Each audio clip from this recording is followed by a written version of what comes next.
there it is. I'm going to raise a toast to Catherine. Oh, I was gonna. I noticed that anybody that RSVP'd no, Catherine responded.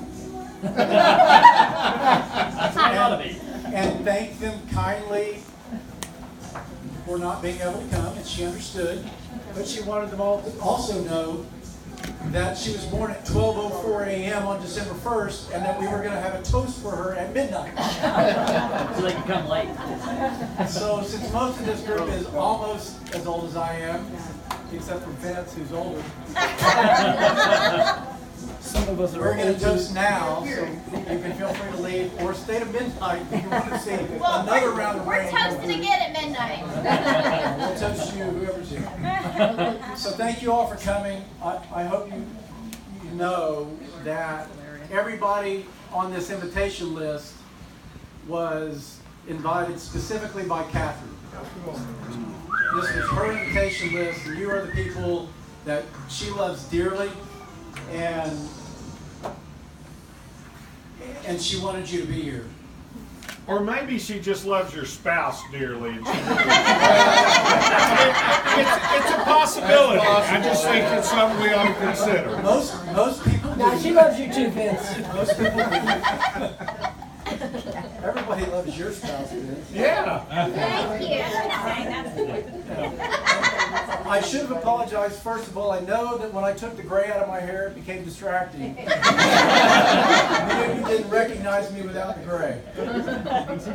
The theme of this party is 24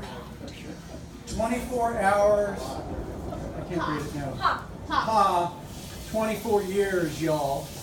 And some of you know what that means, and many of you don't. So let me give you the Reader's Digest version. At about 16 weeks gestation, Vi arranges through a friend of a friend to have an ultrasound done to determine what the sex of this new child is going to be that's in her womb.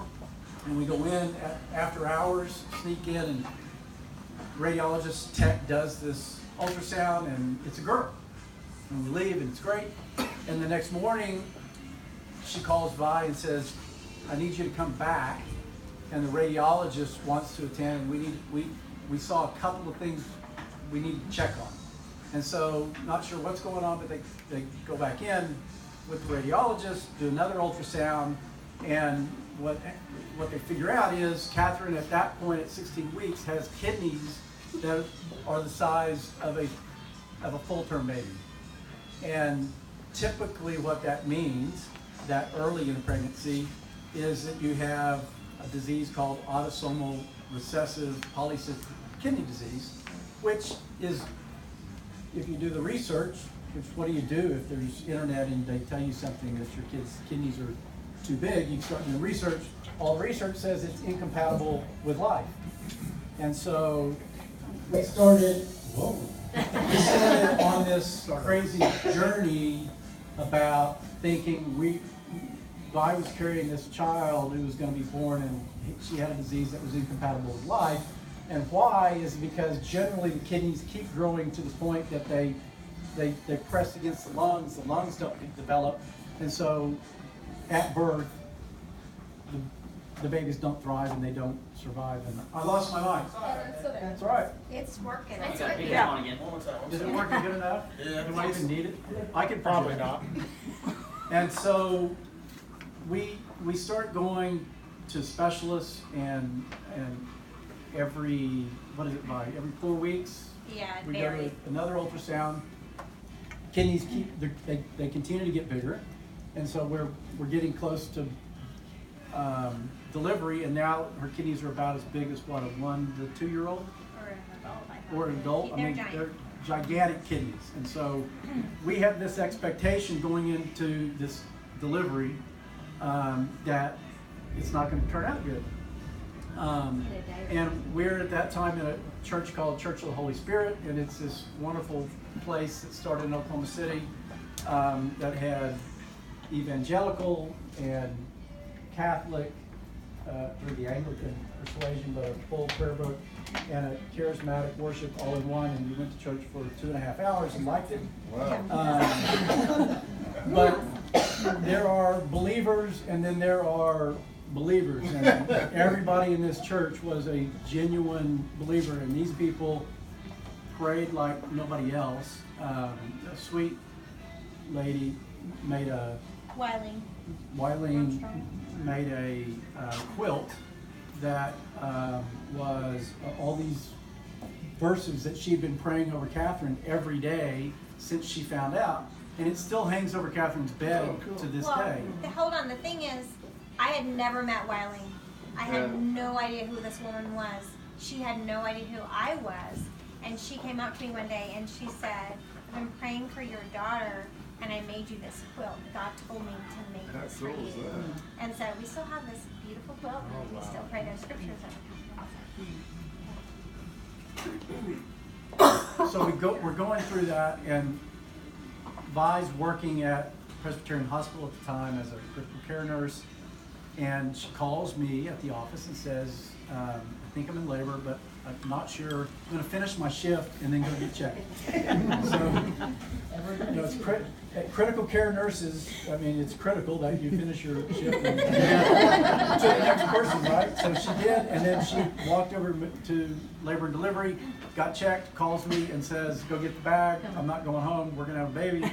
So I get down there and I walk in, and there's a doctor talking to another doctor, and they don't know me from Adam, but I recognize Dr. Ryan, who's her OB, and this guy whom I find out when he comes in the room and get introduced to me, he's the anesthesiologist, and he says to Dr. Ryan in a sort of a flippant way, he says, well, I guess we're here to see if this baby's going to live, in a just real matter-of-fact, flippant way. And I thought, oh my gosh, this is going to not be fun. And we go in, and we'd had Carly, so we knew what a normal delivery looked like. And we go in for Catherine, and this room is so tense, and there are 6, 8 at least people in there standing around this bassinet waiting for this baby to come out and to do all the assessments. And so 12:04 a.m., Catherine's born, and they assess her, and things look pretty good, although they still say we don't really expect that she's going to live very long, maybe 24 hours or so. And here she is at 24 years.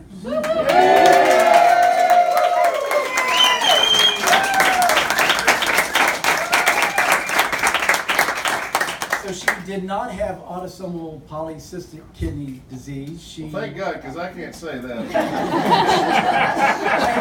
I have twice. Didn't she have pneumonia or something? She had something that's harder to say. We figured out when we were at Disney on Ice when she was 4 or 5. 4, almost 5. Almost 5, between 4 and 5, and she needed to go to the bathroom, and Vi says, come with me, and she starts walking, and Catherine is walking behind her, but she's kind of doing this, like she can't see. She says, Mommy, I can't see, and that's when we realized she had a vision problem, and when she was born, she had 12 fingers and 12 toes, and we've been seeing this nephrologist at Children's Hospital since she was born, on a monthly basis, then a quarterly basis, then a 6-month basis, then an annual basis, because her kidneys, she grew into them. They didn't keep getting bigger. She grew into them, and they were normal size. Didn't function perfectly well, but they were normal size. And he figures out from the kidney problem, the polydactyly, which is having too many fingers and toes, and the vision, that she has a thing called Bardet-Biedl syndrome. That's what it is. Okay. Oh, that's easy. You can pronounce that. And it basically is BBS. this super rare syndrome that affects 100% of the time your eyes, so you go blind. And most of the time you have 70-80% of the time you have extra fingers and toes. And you have some neurological issue, and you may have some kidney, liver, or heart problem. And so that's what Catherine has fought through since she was born. All of you who know her and love her know she's tough as nails. Yeah. She can push through most anything. and she loves babies more than anything in the world. It may be OSU. That's pretty close. A baby wearing orange would be her. Yeah. She does believe she has a God-given right to attend any OSU home football or basketball game. And if any friends of ours ever show up at baseball, we'll probably have to start going to baseball. So we're here to celebrate her fantastic 24 years. Yeah. Catherine, this is your midnight toast.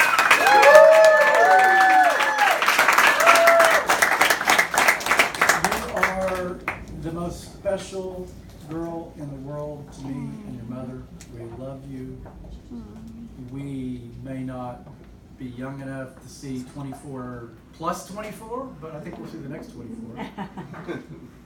Here's to your courage, your tenacity, your faith, and your willingness to go forward and not look in the rearview mirror, That's but right. look through the front window every day of your life. Wow. Here's to you.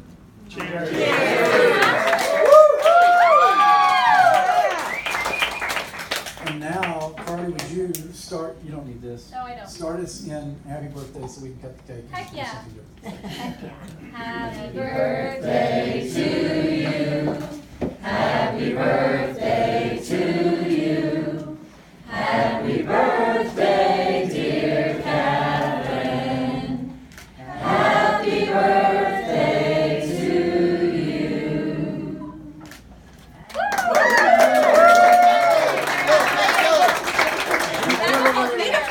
Kirsty. Can we take her around there so she doesn't? Yeah.